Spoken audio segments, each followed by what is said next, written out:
Hey guys! Welcome back to my channel. So, matagal-tagal po tayong hindi nakapag-usap tungkol sa Digital Tin ID. So, ngayon guys, ituturo ko sa inyo kung paano ko na-verified agad ang aking Digital Tin ID. So, yung Digital Tin ID ko guys, hindi ko pa na-laminated. Kaya hindi ko pa siya guys mapakita ng parang back to back. Kasi napaprint ko pa lang siya and hindi ko pa siya na-laminated. So, alam ko matagal na ako nakakuha nitong Digital Tin ID.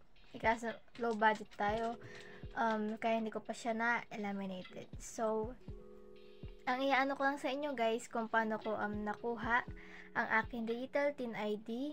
And ano lang guys, gusto ko lang isolve yung problem ninyo kasi marami pa rin nagtatanong sa comment section about sa Digital Tin ID. So, nung nag-apply ako guys, inano ko agad ang aking hinanap ko siya agad sa Orus. Inano ko siya. Sinearch ko siya sa Orus, Google, BIR Orus registration. So, inano ko yun and nakita ko dun guys yung Orus registration and dahil may email na ako, nilagay ko yung email ko doon and yung name ko and nilagay ko guys ang aking full middle name. So guys, kapag mag-aano kayo ng magre-register pa lang kayo, dapat guys perfect na agad. Kasi guys, pag may nakita silang hindi parang sumunod sa ano nila, patakaran or rules nila gamit ang kanilang sa registration ay i-rejected po nila yan. Kasi in my experience po, na-reject po ako ng 4 po ata na beses yon or 5 ganyan. Na-reject po ako noon and then nag-ulit po ako ng 1 linggo. Hindi ko alam guys kung 1 linggo ba yun or 5 araw lang. Kasi madali lang talaga guys kapag sinunod niyo yung kanilang rules sa pag-registration. So, dahil alam ko na na-reject ang aking registration dahil sa aking middle name, binago ko yon. Nilagay ko guys, di ba pa nag-apply tayo, full caps lock siya. So, mag-caps lock po dapat. So, name ko, and yung full middle name ko, kunyari, ang aking full name is, kunyari, Marian, sa middle name ko. Hindi lang M guys. Dapat guys, Marian. So, yun guys. Kapag mag-aano kayo ng Digital Tin ID is dapat full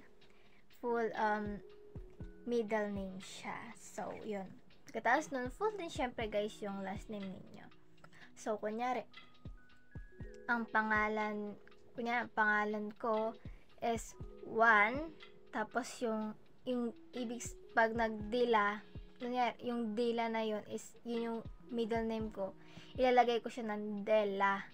Tapos yung last name ko is Cruz. Ganon.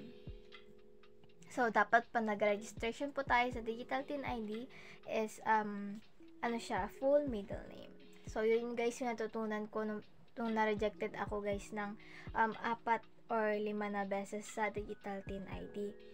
So, yung next ko naman guys is nag-prepare ako ng aking birth certificate. Kasi, di ba, pag next ng registration sa step 1, step 2 is yung kailan ka pinanganak, saan ka pinanganak, and yung, siguro yung recent address mo sa valid ID ninyo. Ayan. So, bakit nga ba kailangan ko ng birth certificate? Bakit kailangan natin ng birth certificate? Kasi guys, yung birth certificate is ilalagay ninyo sa birth of place. So, ibig sabihin, yung birth of place na yun dapat complete. Kasi sa akin, 3rd time ata guys na rejected is hindi ko siya, ang ko lang kasi province ko lang eh. Nilagay ko lang yung province lang na saan ako pinanganak. Kunyari, Quezon City. Yun lang nilagay ko. Hindi pala pwede yun. Kaya na-reject po ako doon. Ganyan. Na-reject po ako doon. Hindi po pwede pala yun. Ibig sabihin, dapat complete din po yung kailan po kayo pinanganak. Ibig sabihin, kunyari, saan pala address na pinanganak? Sabihin ako, Cubao, Quezon City, barangay, bla bla. May ganun na sa akin kasi inano ko talaga may barangay siya. Is ganyan barangay. Kunyari, barangay pinagkaisahan, ganyan.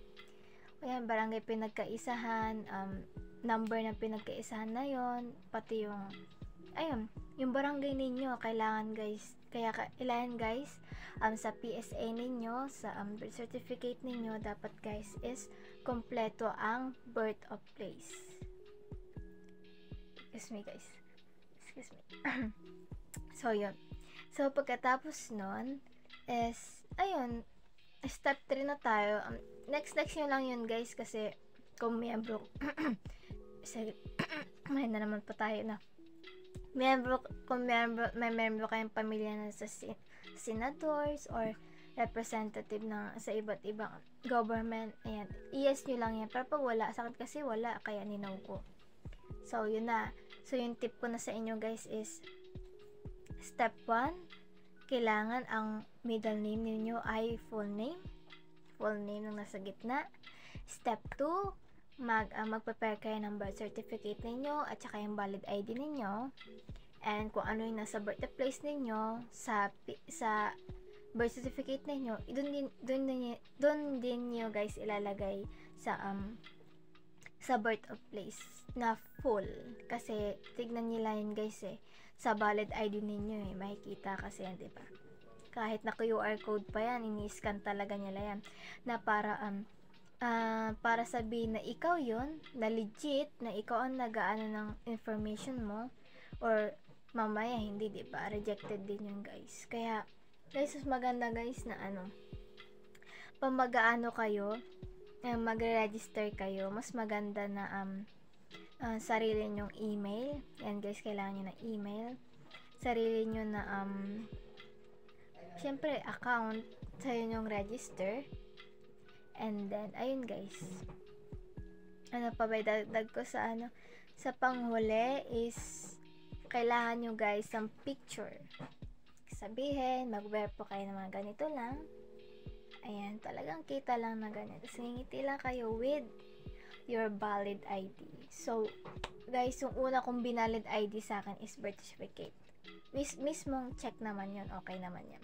Ang kaso nga lang guys, dahil sa mga unang step 1 tsaka step 2 ko na hindi, yun yung na-rejected. Pero nung nag-picture ako with birth certificate or my valid ID, okay naman siya guys. Kasi ang ginamit kong valid ID guys is ang aking e-fill ID o parang temporary ng national ID. So, pwede yun guys. Kung meron kayo nun, yun ang gagamitin nyo, mag-picture, hawakan nyo guys. Dapat kita ang border ng yung ID and, ayan, ngiti, ganyan. Basta guys, kita din yung mukha ninyo, ganyan.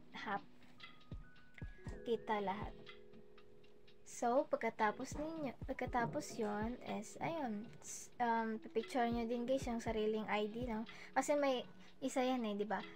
Picture with yourself, tapos isa pa na picture lang ng inyong valid ID. So, ang alam ko guys na valid ID kinano nila, birth certificate, okay yun. National ID, okay yun. E-fill ID, okay yun. Lahat guys ng alam nyong government, excuse me guys, hasta alam nyo guys yung mga government IDs na check, ayan, pwede yun guys.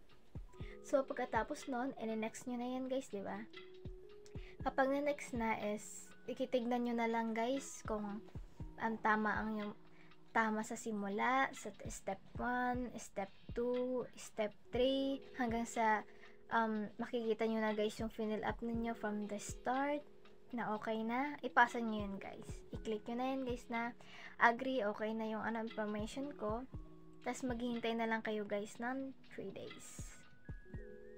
Yung 3 days na yun guys is kasama na siguro ang weekends, kasi kasama na yun guys sa weekend yung pag wait nyo ng 3 days. So kunyari Friday, tapos sa Lunes meron na yan.